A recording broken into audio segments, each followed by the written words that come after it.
नमस्कार विद्यार्थियों, श्रीमती मोहरी देवी तापड़िया कन्या महाविद्यालय जसवंतगढ़ के यूट्यूब चैनल पर एक बार पुनः मैं आपका हार्दिक स्वागत और अभिनंदन करता हूं। मैं प्रवक्ता चंद्र प्रकाश गुर्जर। आज की क्लास हमारी बीए प्रथम वर्ष के छात्रों हेतु होगी। तो आज इतिहास विषय के दौरान हम आज अध्ययन करने वाले सिंधु घाटी सभ्यता, जो अपने चैप्टर चल रहा है इंडस वैली सिविलाइजेशन, उसका उद्गम कैसे होता है, उसका विकास कैसे होता है, उसके जनक कौन थे बोले तो, और उसके निर्माता कौन थे।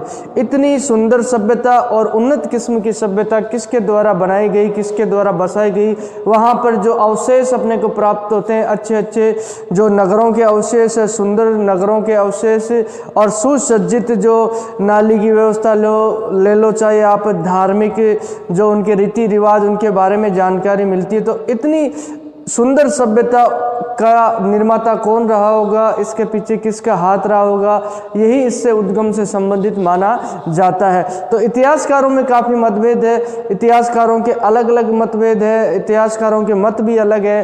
कोई इतिहासकारों पुरातत्ववेदा जो एक मत नहीं है किसी बात को लेकर। कोई तो इसे द्रविड़ जाति के लोगों को श्रेय दिया जाता है कि सिंधु घाटी सभ्यता के निर्माता वो थे, कोई आर्य लोगों को श्रेय देते हैं, कोई मेसोपोटामिया की सभ्यता को, कोई मिस्र की सभ्यता को।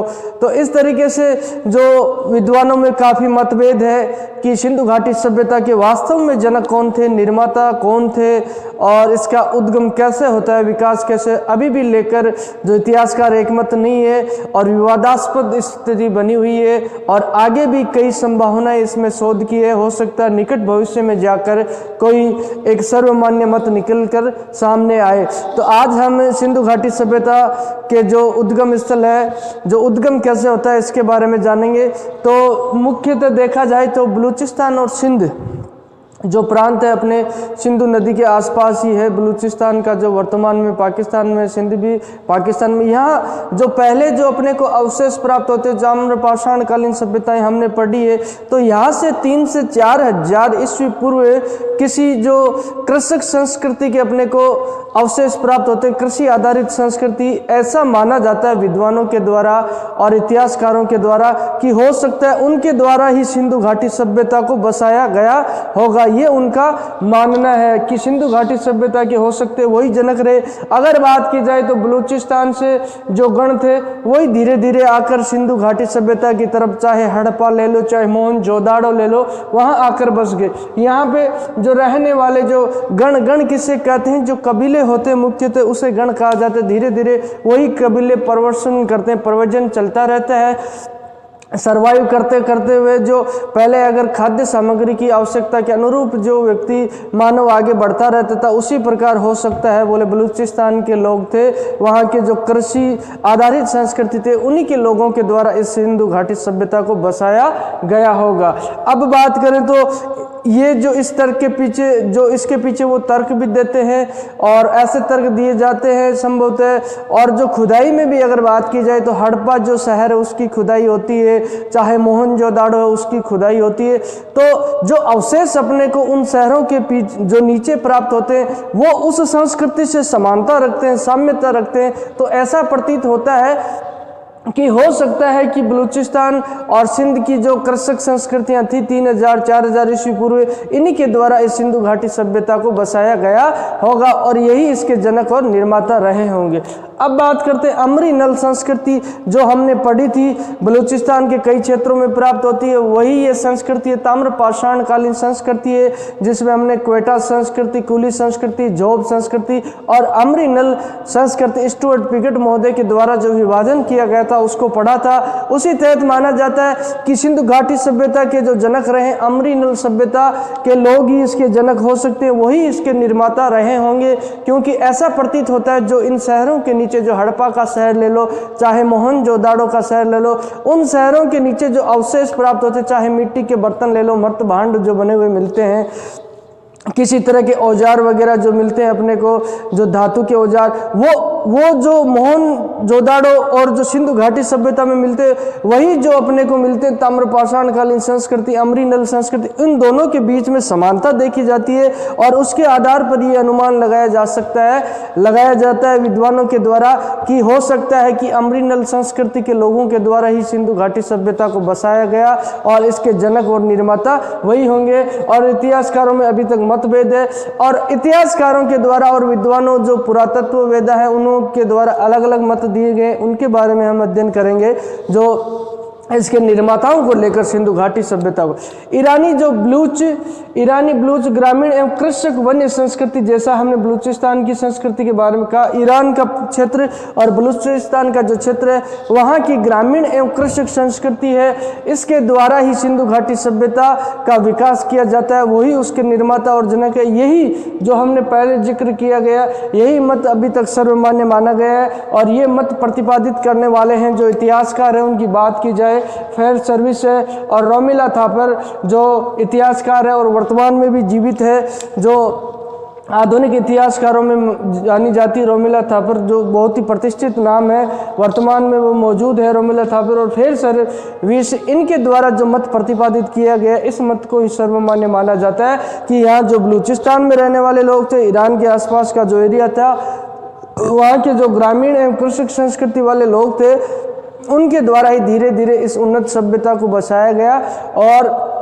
सिंधु घाटी सभ्यता के वही निर्माता और जन्म। उसके अलावा जो मेसोपोटामिया की सभ्यता है, उसको भी उसके प्रभाव के कारण भी उसके प्रभाव को सिंधु घाटी सभ्यता में देखा जाता है और कई इतिहासकारों और विद्वानों द्वारा ये मत प्रतिपादक किया गया है कि मेसोपोटामी सभ्यता के लोग ही सिंधु घाटी सभ्यता के निर्माता और जनक होते हैं। मेसोपोटामिया जो हमने सुमेरियन सभ्यता, जिसे सुमेरियन सभ्यता भी कहा जाता है, जो इराक के क्षेत्र में, वहाँ जो अगर बात की जाए तो यहाँ से उत्खनन में प्राप्त होने वाली जो वस्तुएं हैं, वहाँ उत्खनन में प्राप्त होने वाली वस्तुओं में कुछ समानता देखने को मिलती है। तो उसके आधार पर इन विद्वानों के द्वारा ये अनुमान लगाया जाता है। हालांकि यहाँ का जो श्रृंगार दान है वो अपने को मेसोपोटामिया में, इराक में मिलता है, सिंधु घाटी सभ्यता से संबंधित। तो इनके कोई व्यापारिक संबंध रहे हैं, तो ये इन विद्वानों का मानना है कि वही सभ्यता के लोग इस सभ्यता के जनक थे। तो ये इसमें जो इनका नाम जो इतिहासकार है, जॉन मॉर्सल है, गॉर्डन चाइल्ड है, व्हीलर है, डीडी कोसाम्बी है, क्रेमर है और बुली है, ये इन इतिहासकारों के द्वारा, जो विद्वानों के द्वारा माना जाता है कि मेसोपोटामिया सभ्यता के लोग ही इसके जनक थे।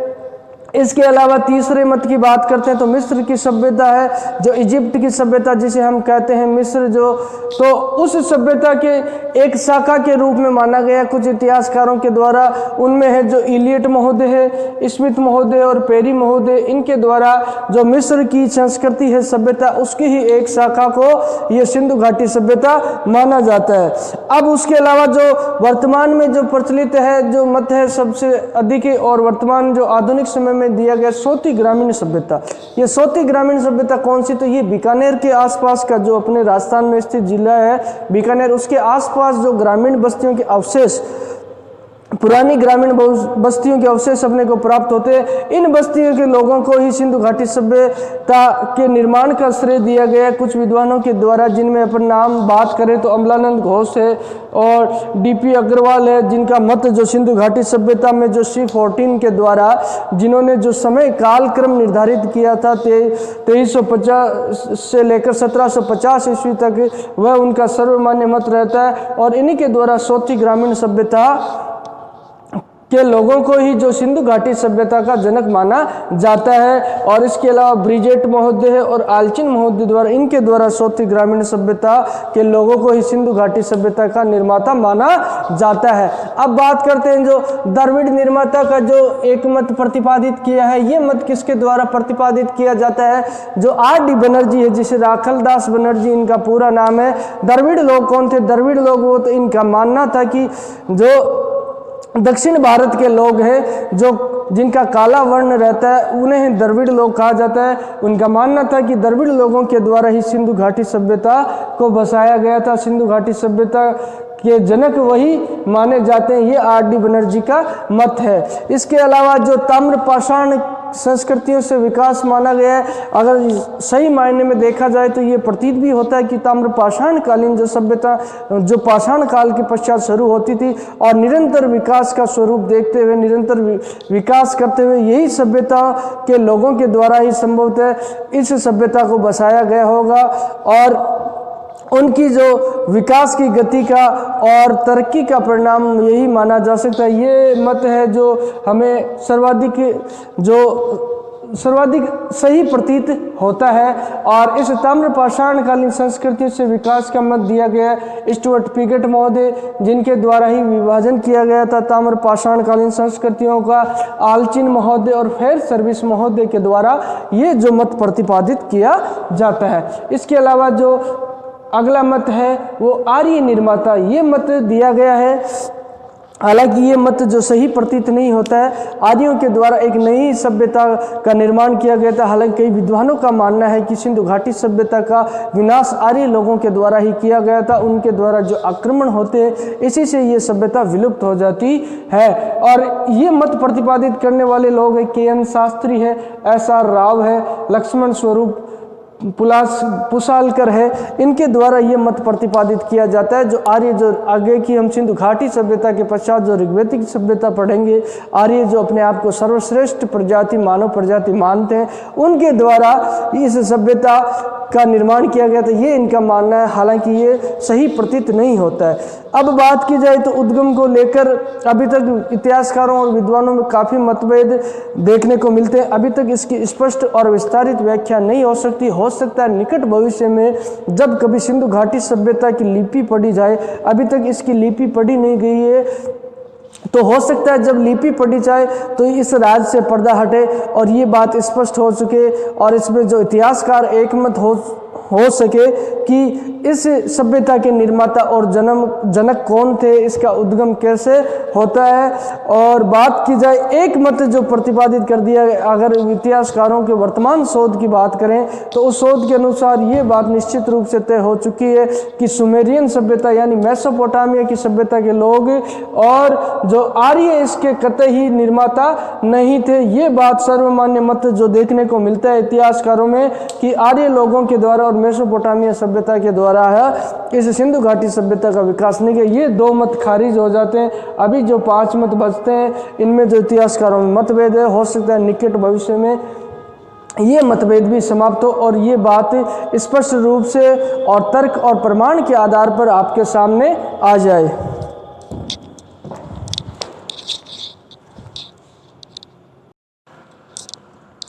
तो विद्यार्थियों, मूलतः जो आज हमने जाना है जो सिंधु घाटी सभ्यता का उद्गम कैसे होता है, इसका विकास कैसे होता है, इसके निर्माता कौन थे बोले तो इसके जनक कौन थे, इसके बारे में हमने पढ़ा है। ये जो जिज्ञासा उत्सुकता विद्यार्थी के मन में भी रहती है कि इस सभ्यता के जनक कौन होंगे, कैसे इसका निर्माण हुआ होगा, इसके पीछे किसका योगदान रहा, कहाँ के लोग थे जिनके द्वारा इस सभ्यता का निर्माण किया गया और सुंदर सुंदर जो भवन बनाए गए और जो गड्डी बनाई गई और जो सुंदर नालियों की व्यवस्था, कोई लोग यहाँ रहते थे, वो लोग कौन थे क्या पता, जो वो लोग हमारे पूर्वज थे या कहीं दूसरे अन्य देशों से आकर बसे हुए लोग थे। तो इस उत्सुकता और जिज्ञासा को शांत करने के लिए जो इतिहासकारों के द्वारा प्रयास किया गया है, लेकिन वो प्रयास अभी सफल नहीं है क्योंकि अभी तक कोई भी जो सर्वमान्य मत प्रतिपादित नहीं हो पाया है। और सर्वाधिक जो सर्वमान्य मत माना जाता है, यही माना जाता है बलूचिस्तान है, जो सिंध है,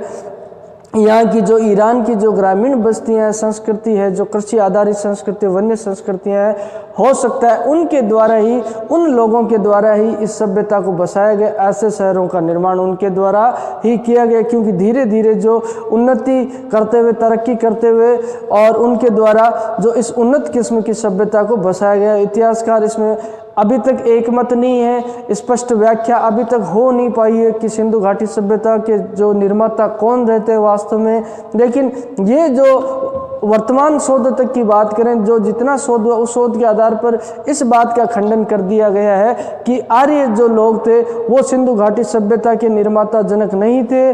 और बात की जाए तो जो सुमेरियन सभ्यता है, मेसोपोटामिया की सभ्यता है, वहाँ के लोग भी इस सिंधु घाटी सभ्यता के जनक नहीं हो सकते। इन दो मतों का खंडन कर दिया गया है और निकट भविष्य में हो सकता है जब सिंधु घाटी सभ्यता की लिपि पढ़ी जाए तो इस रहस्य से भी पर्दा उठ सकता है। और जो इतिहासकारों के द्वारा अलग अलग मत प्रतिपादित किए हैं उद्गम को लेकर, तो इसमें बात करें तो ईरान, बलूच, ग्रामीण एवं कृषक वन्य संस्कृति का जो मत प्रतिपादित किया फेड सर्विस रोमिला थापर है, इनके द्वारा जो और ये इसी मत को सर्वमान्य मत माना जाता है। इसको लेकर कम मतभेद देखने को मिलता है। जो बात की जाए तो इतिहासकारों मेसोपोटामिया सभ्यता के लोगों को इनको जनक माना गया है। मिस्र की सभ्यता की एक शाखा मानी गई है। सोती ग्रामीण सभ्यता है, जो बीकानेर के आसपास जो ग्रामीण कल्चर है इसके अवशेष अपने को प्राप्त होते हैं, इसे भी जनक माना गया है। द्रविड़ निर्माता, ताम्रपाषाण कालीन संस्कृतियों से विकास और आर्य निर्माता माने जाते हैं। तो ये इतिहासकारों और विद्वानों के द्वारा अपने अपने मत प्रतिपादित किए गए हैं। इनमें से अभी तक किसी एक मत को लेकर इतिहासकार जो एक राय नहीं हो पाई है और आने वाले भविष्य में, निकट भविष्य में हो सकता है किसी मत को लेकर जो एकता इनमें देखने को मिले। अगर सिंधु घाटी सभ्यता की लिपि पढ़ी जाती है तो कई रहस्यों से पर्दा उठ सकता है।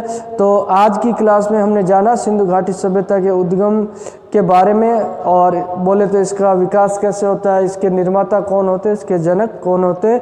तो बोलिए यहाँ तक आपको कोई चीज़ समझ में नहीं आई हो, किसी तरह की समस्या हो, शंका हो तो आप निसंकोच पूछ सकते हो और आपके सुझाव भी आमंत्रित है।